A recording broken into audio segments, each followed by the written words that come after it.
जगाने वाला भाषण। केशव प्रसाद मौर्य ने बताई मदरसों की सच्चाई। मदरसे की शिक्षा में बच्चों को भड़काया जाता, भारत विरोधी लोगों पर भड़के मौर्य।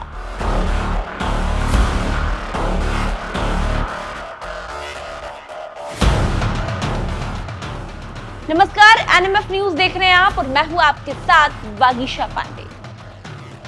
विभाजन विभीषिका स्मृति दिवस पर यूपी के डिप्टी सीएम ने आज कुछ ऐसा भाषण दिया कि हिंदुओं के कान भी खुल जाएंगे। भारत के इतिहास को लेकर मौर्य ने कुछ ऐसे खुलासे किए जिसे सुन आप भी दंग रह जाएंगे। उन्होंने कहा कि सिर्फ विभाजन विभीषिका दिवस का कार्यक्रम नहीं, बल्कि ये संकल्प लेने का दिन है कि फिर कभी कोई पाकिस्तान भारत से अलग होकर बनाने की सोच भी नहीं ला पाए। हिंदुओं को जागरूक करने के लिए मौर्य ने यह भी कहा है कि देश की अखंडता के लिए काम करना हमारा दायित्व है। इतिहास के बहुत से ऐसे पन्ने हैं जो आपके सामने नहीं रखे गए। उन्होंने कहा, हम वो भूले नहीं जब हिंदुओं का कत्लेआम किया जाता था, बच्चों को लटकाकर मारा जाता था। मैं सबसे पहले तो भारत के प्रधानमंत्री माननीय श्री नरेंद्र मोदी जी का हृदय से आभार प्रकट करूंगा। भारत का विभाजन हुआ 14 अगस्त को, इसके अलावा शायद देश कुछ जानता ही नहीं था, लेकिन विभाजन विभीषिका स्मृति दिवस के रूप में 14 अगस्त के दिन को निर्धारित करने के बाद अभी जो प्रदर्शनी में झलकियां हम लोग देखते हुए आ रहे हैं, उसको देखने के बाद हम इस बात का अंदाज़ा लगा सकते हैं कि ये जो देखने को हमें यहाँ उपलब्ध कराया गया है या जो अभी सूचना विभाग के माध्यम से आप सबको बताया गया है, या तो सागर से एक बूंद निकाल करके उसका एक अंश आपको प्राप्त हुआ है। जहाँ 10 लाख से अधिक लोगों का कत्लेआम हुआ हो, जहाँ पीढ़ियों से रह रहे परिवारों को अपना घर परिवार व्यापार सब कुछ छोड़ करके पलायन करना पड़ा हो, जहां माताओं बहनों की अस्मिता के साथ खिलवाड़ किया गया हो, छोटे छोटे नौनिहालों को भालों के नोक पर उनको टांग करके यातनाएं दी गई हों, उनकी हत्याएं की गई हों, वह बहुत पीड़ाजनक दृश्य है। मैं आज के दिन इतना ही आप सबको आह्वान करूंगा, अपील करूंगा कि ये जो विभाजन विभीषिका स्मृति दिवस है, जितना उस समय के अखबारों ने फोटोग्राफ एकत्र किया होगा, बाद में जिन लेखकों ने कुछ लिखा होगा, उसको देखिए भी पढ़िए भी। तो सुना आपने, राष्ट्रीय एकता और अखंडता और एकजुटता की बात करते हुए मौर्य ने कहा कि आपको इतिहास को पढ़ना होगा, समझना होगा। हमें राष्ट्र की एकता के लिए दायित्व का निर्वहन करना है और नहीं करेंगे तो हालात सही नहीं होंगे। मदरसे की शिक्षा पर भी मौर्य ने एक बड़ा खुलासा किया आज। उन्होंने कहा, मदरसे की शिक्षा में एक नक्शा दिखाया जाता है, अखंड भारत का नक्शा। उस अखंड भारत में एक हिस्सा दिखाया जाता है जो आज का पाकिस्तान और बांग्लादेश है। बच्चों को बताया जाता है कि पाकिस्तान और बांग्लादेश आज मुस्लिम देश है, पहले किसका था और आज किसका है। ये नारे लगाए जाते हैं और ये कहा जाता है कि हंसकर लिया है पाकिस्तान और लड़कर लेंगे हिंदुस्तान। ये ज्ञान दिया जा रहा है आज के मदरसों में।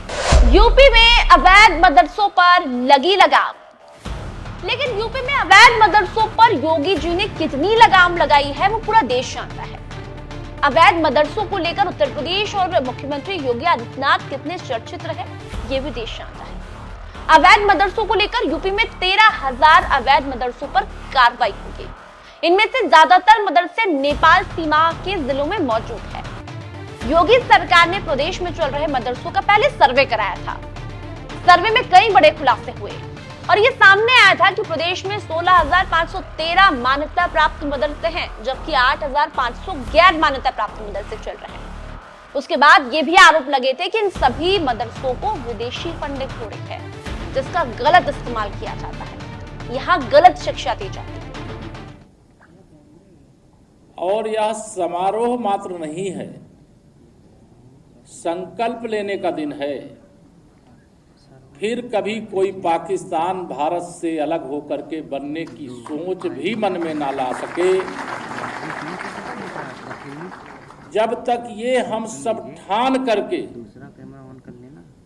राष्ट्र के प्रति अपने कर्तव्य और राष्ट्र की एकता अखंडता के लिए अपने योगदान का जो हमारा दायित्व है उसका निर्वहन नहीं करेंगे, तो मैं यह कह सकता हूं, मैं चूंकि पहले बहुत दिनों तक संगठन के कार्यों में था, मदरसी शिक्षा देने का काम किया जाता है, उस शिक्षा में दिखाया जाता है अखंड भारत का नक्शा। उस अखंड भारत में एक हिस्सा दिखाया जाता है जो आज का पाकिस्तान और बांग्लादेश है। मदरसे में पढ़ने वाले बच्चों को बताया जाता है कि यह देखो, पाकिस्तान और बांग्लादेश के रूप में जो आज मुस्लिमों का देश है, यह पहले किसका था, आज किसका है। और फिर वहां पर इस प्रकार के नारे भी सुनाए जाते हैं कि हंसकर लिया है पाकिस्तान और लड़कर लेंगे हिंदुस्तान। इस पूरे भाषण में केशव प्रसाद मौर्य ने हिंदुओं को जगाने के लिए कहा है कि भारत की एकता, अखंडता और एकजुटता के लिए आप लोगों को काम करना है, आप लोगों को एकजुट होना है। और कैसे होना है, क्या करना है, ये आपको सोचना होगा। यदि आप भी केशव प्रसाद मौर्य के इस बयान से संतुष्ट हैं तो इस वीडियो पर कमेंट करके जरूर बताइए कि भारत की एकता, अखंडता के लिए हमें एकजुट होने के लिए क्या करना चाहिए, कैसे हिंदू एक होगा। कमेंट करके जरूर बताइए। साथ ही साथ एनएमएफ न्यूज को सब्सक्राइब कीजिए, इस वीडियो को लाइक कीजिए और शेयर कीजिए। धन्यवाद। देश की अखंडता से बड़ा हमारा आपका कोई दायित्व नहीं है।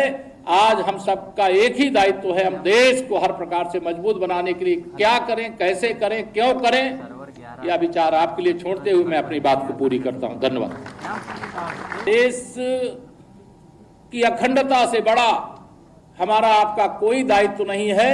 आज हम सबका एक ही दायित्व है, हम देश को हर प्रकार से मजबूत बनाने के लिए क्या करें, कैसे करें, क्यों करें, यह विचार आपके लिए छोड़ते हुए मैं अपनी बात को पूरी करता हूं। धन्यवाद।